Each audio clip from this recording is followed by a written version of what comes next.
Hello student, अब हम discuss करेंगे the last colligative property osmotic pressure.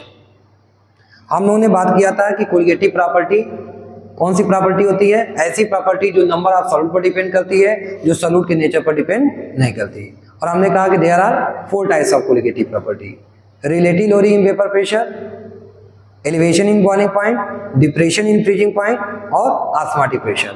इसके पिछले लेक्चर में हम लोगों ने relative lowering in vapour pressure, elevation in boiling point, depression in freezing point का हमने डिस्कस कर लिया था। आज हम लास्ट कोलिगेटिव प्रॉपर्टी का डिस्कस करेंगे, ऑस्मोटिक प्रेशर। ऑस्मोटिक प्रेशर जिसको हम पाई से रिप्रेजेंट करते हैं, ठीक है।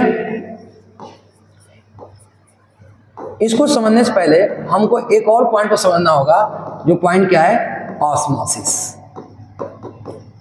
ऑस्मोसिस, पहले हमको ऑस्मोसिस समझना होगा कि ऑस्मोसिस क्या होता है। देखिए स्टूडेंट, ऑस्मोसिस क्या होता है? तो अगर मैं क्या करता हूं कि एक बीकर लेता हूं, ठीक है, मैं एक बीकर लेता हूं और इस बीकर को मैं 2 पार्ट में सेपरेट कर देता हूं बाई सेमी परमेबल मेम्ब्रेन। किसके द्वारा? सेमी परमिएबल मेम्ब्रेन, जिसको हम लोग शॉर्टकट में क्या बोलते हैं? SPMB बोलते हैं, सेमी परमेबल मेम्ब्रेन, ठीक है। और सेमी परमेबल मेम्ब्रेन के वन साइड मैं क्या ले लेता हूं? प्योर सॉल्वेंट ले लेता हूं, ठीक है। इधर मैंने क्या ले लिया? प्योर सॉल्वेंट ले लिया। और सेकेंड साइड हमने क्या ले लिया? सॉल्यूशन ले लिया, ठीक है। ये हमने क्या ले लिया? सॉल्यूशन ले लिया, ठीक है। सॉल्यूशन मतलब सॉल्वेंट प्लस सॉल्यूट दोनों होगा। तो अगर ये प्योर सॉल्वेंट है तो इसका कंसंट्रेशन क्या होगा? लो होगा, ठीक है। इसका कंसंट्रेशन क्या होगा? लो होगा। हम ये कहते हैं ये लो कंसंट्रेशन है।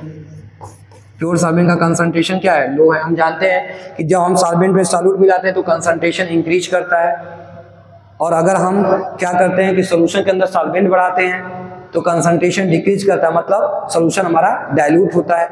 तो यहाँ पर सॉल्यूट है ही नहीं है, बट इसका कंसंट्रेशन क्या है? लो है। और इसका कंसंट्रेशन क्या है? हाई है, हाई कंसंट्रेशन। तो होता क्या है कि ये जो सेमी परमेबल मेम्ब्रेन है, थोड़ा इसको समझिए। सेमी परमेबल मेम्ब्रेन क्या होता है? सेमी परमेबल मेम्ब्रेन जो होता है ये एक वेल डिफाइंड, ठीक है, वेल डिफाइंड हो, या हम कह सकते हैं कि स्पेशली ऑर्गेनाइज्ड होता है, एक मेम्ब्रेन होता है। इसके पोर्स इतने स्मॉल होते हैं कि जिससे सिर्फ सॉल्वेंट के मॉलिक्यूल ही क्या कर पाते हैं? पास कर पाते हैं। इससे सिर्फ और सिर्फ किसके मॉलिक्यूल पास कर पाते हैं? सॉल्वेंट के मॉलिक्यूल्स, ठीक है। ये एकदम स्पेशल डिजाइन मेम्ब्रेन होता है। It is the special design membrane which only pass the solvent molecule, which only allow the solvent molecule through it। अपने से सिर्फ किसको जाने देता है? सॉल्वेंट के मॉलिक्यूल को जाने देता है। ये नेचुरल भी हो सकते हैं और आर्टिफिशियल भी हो सकते हैं। नेचुरल में जैसे जो एनिमल का मेम्ब्रेन होता है, या कोई सेल मेम्ब्रेन है, प्लांट का मेम्ब्रेन है, वो क्या है? नेचुरल सेमी परमेबल मेम्ब्रेन है। और आर्टिफिशियल किससे बनाया जा सकता है? कॉपर फेरोसाइनाइड का यूज करके हम लोग आर्टिफिशियल सेमी परमेबल मेम्ब्रेन बना सकते हैं। सेलुलोज एसीटेट का यूज करके हम लोग आर्टिफिशियल सेमी परमेबल मेम्ब्रेन बना सकते हैं। अब होता क्या है, यहाँ पर देखेंगे कि ये जो सॉल्वेंट के मॉलिक्यूल होते हैं, ये लो कंसंट्रेशन से हायर कंसंट्रेशन की तरफ मूव करते हैं। हम क्या देख रहे हैं कि जो सॉल्वेंट के मॉलिक्यूल हैं, ये लो कंसंट्रेशन से किधर जा रहे हैं? हाई कंसंट्रेशन की तरफ जा रहे हैं। स्पॉन्टेनियसली, आपको कुछ करने की जरूरत नहीं है, ये प्रोसेस अपने आप हो रहा है। ये कैसा प्रोसेस है? Spontaneous process. ये प्रोसेस अपने आप हो रहा है। क्या हो रहा है कि सॉल्वेंट के मॉलिक्यूल जो है वो लो कंसंट्रेशन से हाई कंसंट्रेशन की तरफ क्या कर रहे हैं? मूव कर रहे हैं। और इसी मूवमेंट को क्या बोलते हैं? ऑस्मोसिस बोलते हैं। तो ऑस्मोसिस क्या होता है? तो ऑस्मोसिस हम बोलते हैं the spontaneous movement of solvent particle from low concentration to higher concentration through semi permeable membrane called as osmosis। तो osmosis क्या है? तो हम बोलते हैं स्टूडेंट कि सर osmosis क्या है? the spontaneous movement of solvent particle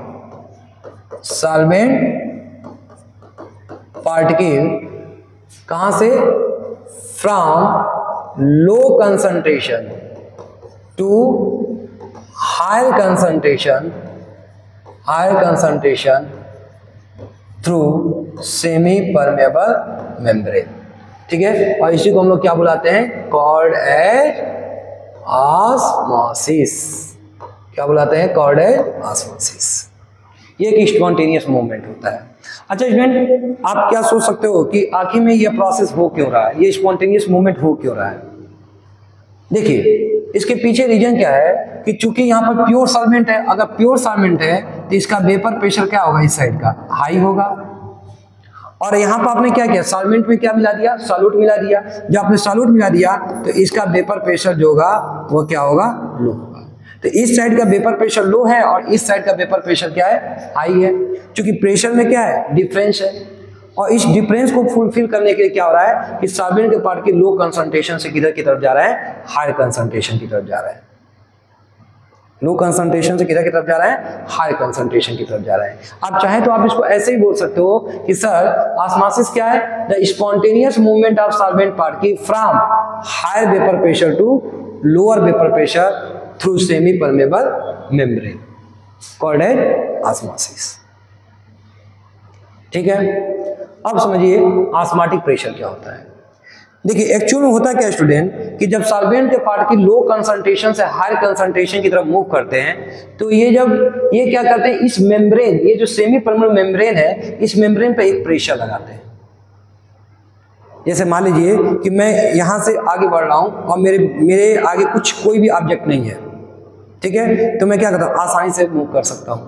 लेकिन अगर हमारे सामने कहीं कोई मेम्ब्रेन जाए या इवन कोई पर्दा अगर लग जाए, ठीक है, तो जब मैं इधर से उधर जाऊंगा तो पर्दे को क्रॉस करके जाऊंगा, तो जब पर्दे को क्रॉस करके जाऊंगा तो पर्दे पे क्या लगाऊंगा, एक प्रेशर लगाऊंगा, और उसी प्रेशर को हम लोग क्या बोलते हैं, ऑस्मोटिक प्रेशर बोलते हैं।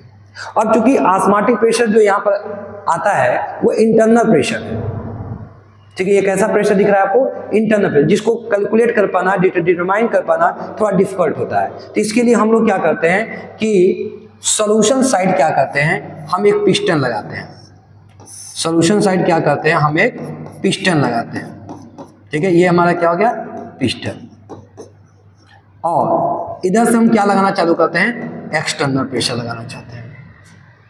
अब एक्सटर्नल प्रेशर इस साइड ही क्यों लगा रहे हैं, तो अभी मैंने आपको बताया कि जो प्योर सॉल्वेंट है उधर का वेपर प्रेशर क्या है, लार्ज है, और सॉल्यूशन साइड का वेपर प्रेशर क्या है, लो है। तो दोनों साइड वेपर प्रेशर में क्या है, डिफरेंस है। इसी डिफरेंस को फुलफिल करने के लिए सॉल्वेंट का पार्टिकल किधर से किधर आ रहे हैं, लो कंसंट्रेशन से हायर कंसंट्रेशन की तरफ आ रहे हैं। अगर इन दोनों के साइड का प्रेशर सेम हो जाता तो ये सॉल्वेंट के पार्टिकल लो कंसंट्रेशन से हायर कंसंट्रेशन की तरफ मूव नहीं करते। तो हम क्या कर रहे हैं कि इधर से प्रेशर लगाना चालू किए पिस्टन की तरफ। अब हम जैसे जैसे प्रेशर लगाएंगे इस साइड का भी प्रेशर क्या करेगा, बढ़ेगा, और बढ़ते बढ़ते जब इस साइड का प्रेशर इस साइड के प्रेशर की क्या हो जाएगा, इक्वल हो जाएगा, तो ऑस्मोसिस प्रोसेस क्या हो जाएगा, स्टॉप हो जाएगा। तो उसी एक्सटर्नल प्रेशर को हम लोग नाम क्या देने वाले हैं, ऑस्मोटिक प्रेशर, जो ऑस्मोसिस प्रोसेस को क्या कर दिया, स्टॉप कर दिया। तो ऑस्मोटिक प्रेशर क्या होता है, तो हम बोलते हैं द एक्सटर्नल प्रेशर, हम बोलते हैं the external pressure is exerted on solution side। किस साइड लगा रहे हैं हम लोग, सॉल्यूशन साइड, क्योंकि प्रेशर उसी साइड लो है।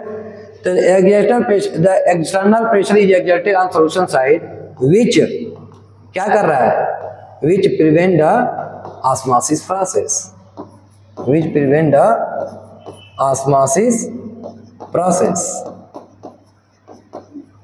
called as osmotic pressure। इसी को हम लोग क्या बोलते हैं, ऑस्मोटिक प्रेशर बोलते हैं, ऑस्मोटिक प्रेशर बोलते हैं, जिसको हम लोग किससे रिप्रेजेंट करते हैं, पाई से रिप्रेजेंट करते हैं। और ये ऑस्मोटिक प्रेशर जो होता है स्टूडेंट, कंसंट्रेशन के डायरेक्टली प्रोपोर्शनल होता है, और टेम्परेचर के भी क्या होता है, डायरेक्टली प्रोपोर्शनल होता है। जो सॉल्यूशन कंसंट्रेशन मतलब क्या हो गया, मोलरिटी, मोलरिटी ऑफ सोल्यूशन।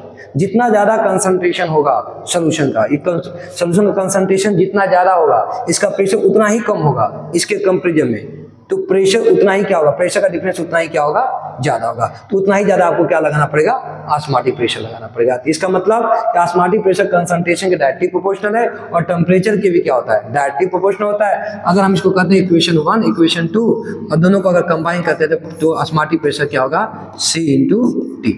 या प्रोपोर्शनल साइन हटाएंगे तो यहाँ पे क्या यूज करेंगे, R क्या है, यूनिवर्सल गैस कांस्टेंट, ठीक है। यहाँ पर C क्या है, C आपका है कंसंट्रेशन ऑफ सॉल्यूशन, R क्या है यूनिवर्सल गैस कांस्टेंट, T क्या है टेम्परेचर इन केल्विन, ठीक है। ये ध्यान रखिएगा स्टूडेंट, ये C क्या है कंसंट्रेशन, कंसंट्रेशन यहाँ मतलब क्या है मोलैरिटी, ठीक है। मोलैरिटी मतलब number of moles of solute present in 1 litre of solution, molarity of solution है। R क्या है यूनिवर्सल गैस कांस्टेंट और T क्या है आपका टेम्परेचर इन केल्विन और R क्या है आपका universal gas constant UGC। Clear है, तो पाई इक्वल टू क्या हो गया CRT। अब देखिए हम इसको जो है आइडियल गैस के जैसा भी क्या कर सकते हैं, रिप्रेजेंट कर सकते हैं, एकदम आइडियल गैस के जैसा ही है। देखिए कैसे, जैसे पाई इक्वल टू क्या होगा, कंसंट्रेशन जब हम क्या लिख सकते हैं, number of moles of solute upon volume और R इन T। अगर वॉल्यूम को मैं इधर लेते जाऊं तो पाई इंटू क्या हो गया V NV RT। आप देखिए एकदम सेम टू सेम ये किसके जैसा रिजम्बल हो रहा है, ideal gas equation PV = nRT। भाई पाई भी प्रेशर है और P भी क्या है, प्रेशर है, V वॉल्यूम है, N नंबर ऑफ मोल्स है, R क्या है यूनिवर्सल गैस कांस्टेंट है और T क्या होगा टेम्परेचर। क्लियर। अब देखिए नेक्स्ट पॉइंट, यहाँ ध्यान दीजिएगा स्टूडेंट कि एक क्वेश्चन आता है कि जितने भी कोलिगेटिव प्रॉपर्टी होते हैं, relative lowering in vapour pressure, elevation in boiling point, depression in freezing point, osmotic pressure, इन चारों में अगर देखा जाए तो osmotic pressure is the best method for the determination of molar mass of solute. जैसे अभी आपने कहा कि पाई इक्वल टू क्या होता है NB, अच्छा NB जब हम क्या ले सकते हैं, आप चाहें तो NB जब हम ले सकते हैं WB upon MB, WB upon MB और वॉल्यूम ऑफ सॉल्यूशन किस में हो गया, लीटर में, और ये हो गया RT। अगर यहां से हम मोलर मास ऑफ सॉल्यूट निकालना चाहते हैं तो क्या हो जाएगा, WB RT अपॉन पाई और वॉल्यूम इन लीटर। तो ये कहा जाता है कि जितने भी कोलिगेटिव प्रॉपर्टी होते हैं उन सभी कोलिगेटिव प्रॉपर्टी में osmotic pressure is the best method for the determination of molar mass of solute. Why ठीक है। अगर हम बात करते हैं एलिवेशन इन बॉइलिंग पॉइंट की, तो वहां पर भी आपको टेम्परेचर का रिक्वायरमेंट रहता है, मतलब टेम्परेचर को बहुत बार बढ़ाना पड़ता है। डिप्रेशन इन फ्रीजिंग पॉइंट करते तो वहां टेम्परेचर को डिक्रीज करना पड़ता है, जबकि इसमें क्या होता है कि कांस्टेंट टेम्परेचर पे ये काम हो जाता है। आपको यहाँ पर टेम्परेचर को बढ़ाना और घटाने की जरूरत नहीं पड़ती, क्योंकि बहुत सारे ऐसे जो मॉलिक्यूल्स होते हैं, मैक्रो मॉलिक्यूल्स या पॉलीमर या बायो मॉलिक्यूल्स, ठीक है, जो अगर मैं उनको किसी सॉल्वेंट में डाल करके और एलिवेशन बॉइलिंग पॉइंट के थ्रू अगर मैं मोलर मास निकालूं तो इतना टेम्परेचर हाई ले जाना पड़ता है जिससे कि वो जाते जाते वो मॉलिक्यूल से क्या कर जाते हैं, ब्रेक कर जाते हैं। या मैं सॉल्वेंट में उसको ऐड करके उसको डिप्रेशन फ्रीजिंग पॉइंट के थ्रू निकालना चाहूँ तो इतना लो टेम्परेचर ले जाना पड़ जाता है, जिसको आइडेंटिफाई करना या कैलकुलेट करना थोड़ा डिफिकल्ट हो जाता है। जबकि ऑस्मोटिक प्रेशर के केस में क्या है, ऑस्मोटिक प्रेशर के केस में है कि ये आराम से रूम टेम्परेचर पे भी क्या हो सकता है, पॉसिबल हो सकता है। ठीक है, इसीलिए हम लोग क्या करते हैं, हम ये कहते हैं कि osmotic pressure is the best method for the determination of molar mass of solute other than elevation in boiling point, depression in freezing point और relative lowering in vapour pressure. ठीक है, अब ये बात होगी हमारी ऑस्मोटिक प्रेशर को लेकर के।